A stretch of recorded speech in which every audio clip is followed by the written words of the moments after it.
So this morning was an eventful morning for the OCG and TCG because we have Infinite Forbidden, the official release cover of the set, plus the first additional deck that is in it. And this is a reprise of Exodia from the anime because it is Simon's deck that got support, which was the wildest thing I did not expect. So Simon is a character from the anime in the Egypt arc, along with a lot of the older games, especially in Forbidden Memories, because his deck was centered around Exodia the Forbidden One. And that is quite nice to see a character like him actually get the love that he deserves. So let's get into it and let's see what Infinite Forbidden has to offer. So let's get right into it and let's take a look at the first card, and honestly I cannot wait to read these because I just woke up. We have the Phantom God Exodia Incarnate. It is a level 10 Dark Spellcaster Fusion Effect monster, mystery attack, and 0 defense. It takes 5 Forbidden 1 monsters, and this card on the field cannot be destroyed by your opponent's card effects. Once per turn, if this card battles, during damage calculation, it gains attack equal to your current life points. Once per turn, when a spell or trap card or effect is activated, you can negate the activation. Once per turn, during your end phase, you can set one Exodia spell or trap or obliterate directly from your deck. Once per turn, during your standby phase, you lose 1,000 life points. This is very interesting because it is a glass cannon at the start, and then it just gets weaker and weaker over time. That kind of reflects the anime a little, but honestly, this is a very unique boss monster for Exodia, and it's weird that we're finally getting actual Exodia support. So let's not waste any more time and let's get to the other cards. Now after that, we have a super important card that goes along with the deck, and I think this is going to be one of the more chase after cards. This is Millennium Crosy. Take 5 Forbidden 1 monster cards from your hand, deck, and or face-up field and reveal them. Then special summon 1 the Phantom God from your extra deck. Then shuffle all face-up monster cards you control into the deck except Exodia monster cards whose original level is 10 or higher and Millennium monster cards. Also, you cannot special summon monsters for the rest of this turn, but you can normal set. After activation, shuffle this card into the deck instead of sending it to the graveyard. So essentially, you're revealing 5 Exodia pieces in an instant just to summon out your big Phantom God. That is crazy. So realistically, you could reveal 5 pieces of Exodia in your deck just to drop this, and then just say, hey, have a 8k beat stick.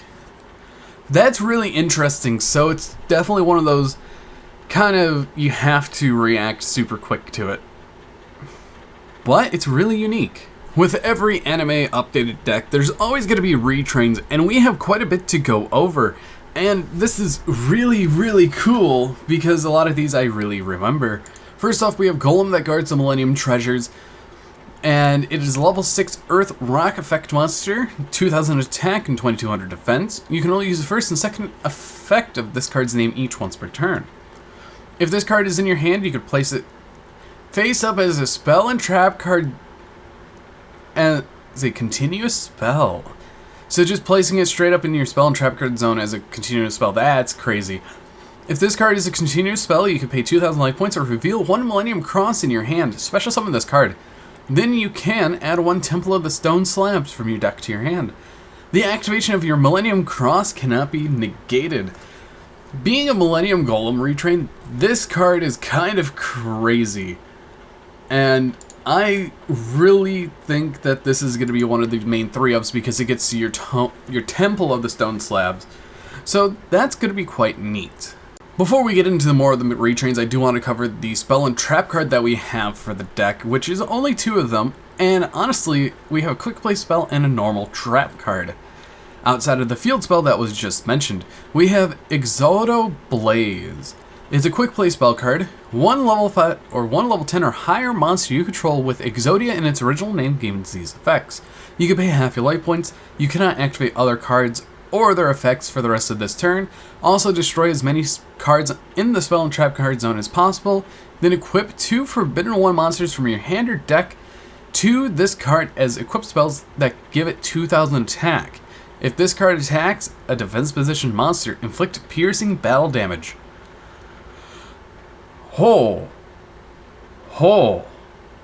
This thing's scary. This could be scary because it adjusts attack, and I think you can use it in the damage step. This card is definitely a scarier card going into the matchup against this deck. I can see all the situations that can pop up, and this is going to be almost a reaction spell. That's 100% interesting. And now let's get into the trap card of the Exodia cards, because we have Exodia Flame. It is a normal trap card, and you can only use the first and second effect of this card's name each once per turn. The first effect is if you control a level 10 or higher Exodia monster, destroy all cards your opponent controls, and the second effect is if this card is in your graveyard, except the turn it was sent there, you could banish it and activate one of these effects. Add 1 Forbidden monster from your deck or graveyard to your hand, and then shuffle up to 5 Forbidden 1 monsters from your graveyard and or banishment into the deck. Realistically, putting your Exodia pieces back into the deck is very useful, and also grabbing a Forbidden 1 piece can be very scary because that can help things like OTKs and other pieces that the deck can contrive to. So next up, let's get into more of the retrains because we have 4 more to cover, and honestly, I cannot wait to see what these are. We have the Caveman that awoke after a millennium.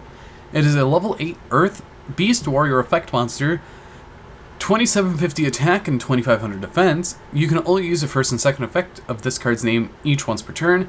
If this card is in your hand, you can place it face up in your spell and trap card zone as a continuous spell.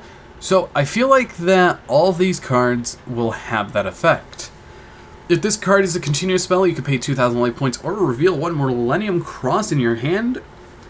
Special summon this card, then you can add 1 Millennium monster or Senjinjin from your deck to your hand. So tying in with the actual original version of the card, which is quite nice because that is a Simon card, but being able to grab any Millennium monster from your deck to your hand, that's going to be very, very cool, and I love that he's carrying the Millennium Shield. That is a nice little touch to this card. Really solid card at the end of the day, too. I think when I saw this one, I was the most excited because it definitely gave me a lot of nostalgia, being Millennium Fiend Reflection, a retrain off of Fiend Reflection number 1 and 2.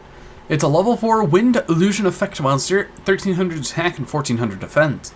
You can only use the first and second effect of this card's name each once per turn. If this card is in your hand, you can place it in your spell and trap card zone as a continuous spell. If your opponent activates a card or effect while this card is a continuous spell, you can special summon this card, then you can gain life points equal to half the attack of 1 monster on the field. If this card battles a monster, neither can be destroyed by that battle. So realistically, in illusion decks, you can play this as a free extender as a reaction card, so if they go imperm, you can go chain this and summon it out. So realistically, it gives you a free monster if your opponent plays into what you have. So if we keep getting generic illusion support, this is going to be a definite staple in the near future. Now this is an interesting retrain that we have coming up, being Millennium Moon Maiden. Retrain off of Moon Maiden. It is a level 4 light illusion effect monster, 1500 attack and 1300 defense. You can only use the first and second effect of this card's name each once per turn. If this card is in your hand, you can place it face up in your spell and trap card zone as continuous spell. If your opponent activates a card or effect while this card is a continuous spell, you can special summon this card, and if you do, your opponent cannot target level 5 or higher illusion and spellcaster monsters you control with effects this turn. And if this card battles a monster, neither player can destroy that by battle. This is realistically a very good card because if you put this into your spell and trap card zone, your opponent cannot activate cards or they cannot target your illusion that's a 5 or higher. So realistically, Nightmare Apprentice is going to go off. Die Bells is going to have another thing of protection. So realistically, they're pumping up illusions with just random generic support, and I love that this is just generic, that you can run it in any spellcaster or illusion deck. Now after that, we have the final monster retrain, and it is Shield of the Millennium Dynasty. I feel like the TCG name is going to be Millennium Shield, just Shield of the Millennium. But it is a level 5 Earth Rock effect monster, 0 attack and 3000 defense, and you can only use the first and second effect of each of this card's name once per turn. If this card is in your hand, you can place it face up in your spell and trap card zone as a continuous spell. If this card is a continuous spell, you can pay 2,000 life points or reveal 1 Millennium Cross in your hand. Special summon this card, then you can add 1 Millennium Cross from your deck to your hand. So it's realistically getting you a Millennium Cross while you already have one, so you back up after you activate it. So this is one of the other key pieces of the decks. So realistically, that is all fine by me, because if you open this and cross, you instantly have your Phantom God. So that's very crazy that actually works. And finally, the card that I think everyone's been waiting for, being Temple of the Stone Slab. It's a field spell, and you can only use the first effect of this card's name each once per turn. The first effect is during your main phase, you can place 1 monster from your hand face up in your spell and trap card zone as a continuous spell. Then you can place 1 Millennium Monster or Sinjin from your deck face up in your spell and trap card zone as a continuous spell. If a face up monster or face up Millennium Monster and or Sinjin you control is destroyed by battle or card effects, you can place it face up in your spell and trap card zone as a continuous spell instead of sending it to the graveyard. We're going full on Crystal Beast with this, but honestly I could see this being teched into some decks because you can get multiple of your Millennium Monsters and then you could just summon them out for free. So that's going to be very useful. So I could definitely see a small engine for this, depending on how the game shifts. But realistically, overall, what do I think on the new Exodia support? It's a nice rehash on what was there back years ago, and it's based off of one of the characters that we see a lot in the video games and in the Egyptian era of Yu-Gi-Oh! And it's really nice seeing him getting the love that he deserves, because I know a lot of people, they're like, who is this? But realistically, it's more of, wow, his stuff is really cool, and I cannot wait to see what else is to come for this whole entire series of cards. But anyways, I hope you guys did enjoy this video, and if you did, hit that like button, and if you're new here, please hit that subscribe button. But anyways, I've been Bolt Spider. See you guys in the next video, and goodbye.